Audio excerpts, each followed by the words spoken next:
একটা ডাক যে ডাকে আছে মায়ের মমতা, যে তাড়না মানে না কোনো বাধা।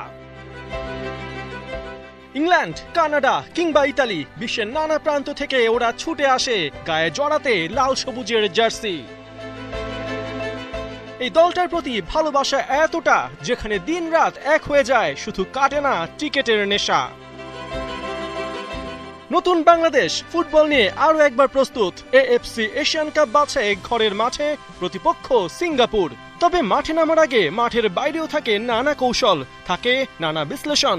সেখানে বাংলাদেশ আর সিঙ্গাপুর কে কতটা এগিয়ে? ফিফা র্যাঙ্কিং এ বাংলাদেশের অবস্থান 183 আর সিঙ্গাপুরের 161। আপাত দৃষ্টিতে সিঙ্গাপুরকে ঢের এগিয়ে থাকা দল মনে হলেও ব্যাপারটা তেমন না। শেষ 5 ম্যাচে দ্য লায়নদের মাত্র একটাতে জয়।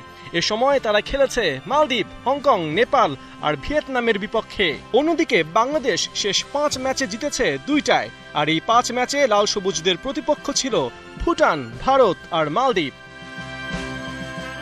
তবে যে গোলের হাইপ তুলে সিঙ্গাপুরকে এগিয়ে রাখা হচ্ছে, সেটাও আসলে কতটা যৌক্তিক তা পরিসংখ্যানে চোখ বোলালেই স্পষ্ট হয়ে যায়। শেষ 5 ম্যাচে দুই দলই সমান 4 বার করে বল জালে জড়িয়েছে।